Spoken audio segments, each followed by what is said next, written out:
آپ نے پہلے دو جملے کہنے ہیں ابو طالب کے لیے، پھر وقفہ لیں گے ہم جب آپ آ گئے تو۔ میں اس حوالے سے کوئی لمبی چوڑی بات نہ کرنا چاہتا ہوں، نہ کسی کو کچھ کہنا چاہتا ہوں۔ میں صرف اتنا کہوں گا کہ ابو طالب وہ ہے جس نے نبی یعنی نبوت اور صاحب نبوت کو سنبھال کے امت کے حوالے کیا۔ واہ واہ واہ واہ واہ واہ۔ اور عامر بھائی، ہمیں لمبی چوڑی باتوں میں پڑھنے کے بجائے میں صرف ایک وہ منظر جو جس وقت میں نے جب بھی وہ روایت پڑھی ہے میں اس پہ رویا ضرور ہوں کہ جب میرے آقا سید کونین کا بچپن تھا اور جناب حضرت ابو طالب کے گھر کے حالات ٹھیک نہیں تھے، تو گھر میں کھانا اتنا نہیں ہوتا تھا کہ جو سارے بچے اکٹھے سارے گھر والے کھائیں۔ تو میں چاہوں گا کہ یہ اس روایت کا مزہ تب آئے گا جب میں پریکٹیکل کر کے آپ کو وہ حدیث کا منع اس روایت کا جو ہے نا وہ میں آپ کو منظر بتاؤں گا۔ سب سے پہلے کھانا جناب ابو طالب ہمارے آقا کے سامنے رکھتے جبکہ حضور بچپن میں تھے۔ اب آپ کے جو دوسرے چھوٹے بچے تھے، آپ کو پتا ہے کہ صبح صبح بھوک لگی ہو تو ہر بچہ چاہتا ہے کہ پہلے میں کھاؤں۔ تو سرکار کے سامنے جب پیالہ آتا، بچے ادھر ہوتے، ابو طالب ادھر ہوتے۔ یہ میں روایت کے سیم جو اس کو امام صالح شامی نے روایت کیا، میں نے اس کو سیم یہ عرض کر رہا ہوں۔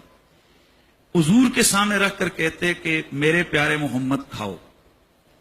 ظاہر ہے حضور کو تو بچپن میں وہ صاحب نبوت ہیں، تو میرے آقا اپنے ان بھائیوں کی طرف دیکھتے اور وہ جو جناب ابو طالب کے بچے تھے وہ بھی ہاتھ آگے بڑھاتے۔ وہ منظر میں آپ کو نہیں بتا سکتا، ہاتھ آگے ہوتا، باپ جو ہے وہ بچوں کے بیچ میں منظر بتاؤں گا، سرکار بیٹھے ہیں، بچے ادھر بیٹھے ہیں، ابو طالب ادھر بیٹھے ہیں، بیٹا کھاؤ۔ اب بچے ہاتھ آگے بڑھاتے تو یہ پیچھے کرتے، کھانے تو میرے لاڈ لگے۔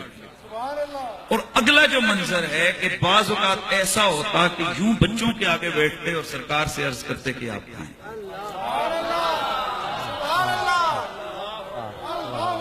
اور میں اس حوالے سے بخاری کے وہ لفظ آپ کے سامنے ضرور عرض کروں گا کہ میرے نبی نے وصال ابو طالب کے بعد، یہ بخاری کے الفاظ اور اپنا صحاح حدیث صحیحہ کے اندر یہ یعنی صحاح کے الفاظ ہیں کہ میرے نبی مکرم سید کونین جناب ابو طالب کے وصال کے بعد ایک دفعہ ایسا ہوا کہ مدینے میں قحط پڑا اور میرے نبی پاک صلی اللہ تعالی علیہ وآلہ وسلم کے گیسوئے کرم کے کھلنے سے اور آپ کے دستے کرم بلند ہونے سے چھما چھم بارش برسنے لگی۔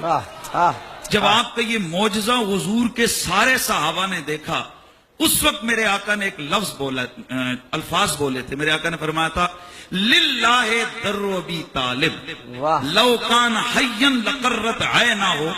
آج اگر میرا ابو طالب میرا چچا زندہ ہوتا، میرا یہ معجزہ دیکھ کر اس کی آنکھیں ٹھنڈی ہو جائیں۔ لیکن میں عامر بھائی جو لفظ ہیں جو میں چاہتا ہوں کہ میرے سارے سننے والے ان لفظوں کو یاد رکھیں، یہ میں اس کا ترجمہ کروں گا لیکن خود بھی کسی سے کروا لیں کہ للہ در ابی طالب۔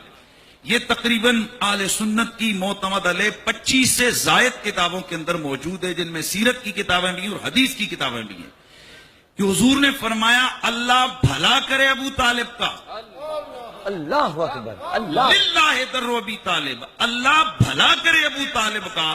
آج اگر ابو طالب زندہ ہوتے، جیسے بچپن میں میرا وسیلہ دے کر انہوں نے دعا منگوائی تھی مجھ سے اور پانی برسا تھا، اور اس وقت انہوں نے کہا تھا وَأَبْيَضُ يُسْتَسْقَى الْغَمَامُ بِوَجْهِهِ سِمَالُ الْيَتَامَى عِصْمَةٌ لِلْأَرَامِلِ۔ اور میرے گورے چٹے چہرے والا میرا پیارا محمد جس کا وسیلہ دے کر پانی مانگا جاتا ہے، پر میں آج اگر وہ زندہ ہوتے، میرا یہ معجزہ دیکھ کر ان کی آنکھیں ٹھنڈی ہو جاتی۔ عامر بھائی، آنکھیں معجزہ دیکھ کر مومنوں کی ٹھنڈی ہوتی ہیں۔ اور اس میں جو اگلی بات میں عرض کروں گا وہ یہ ہے کہ میرے نبی نے پھر فرمایا کون ہے جو آج مجھے ابو طالب کی وہ نعت سنائے گا؟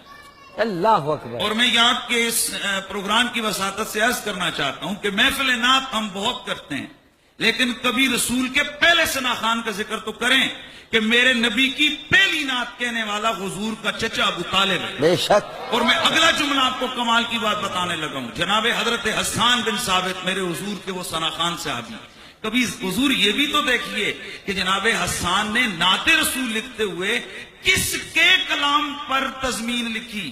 تو جناب ابو طالب کی نعت پر پہلی تضمین لکھنے والا جناب حسان بن ثابت. واہ واہ واہ اور واہ. اس وقت پھر آپ نے میرے آقا نے فرمایا کون ہے جو آج میرے چچا کی وہ نعت سنائے گا؟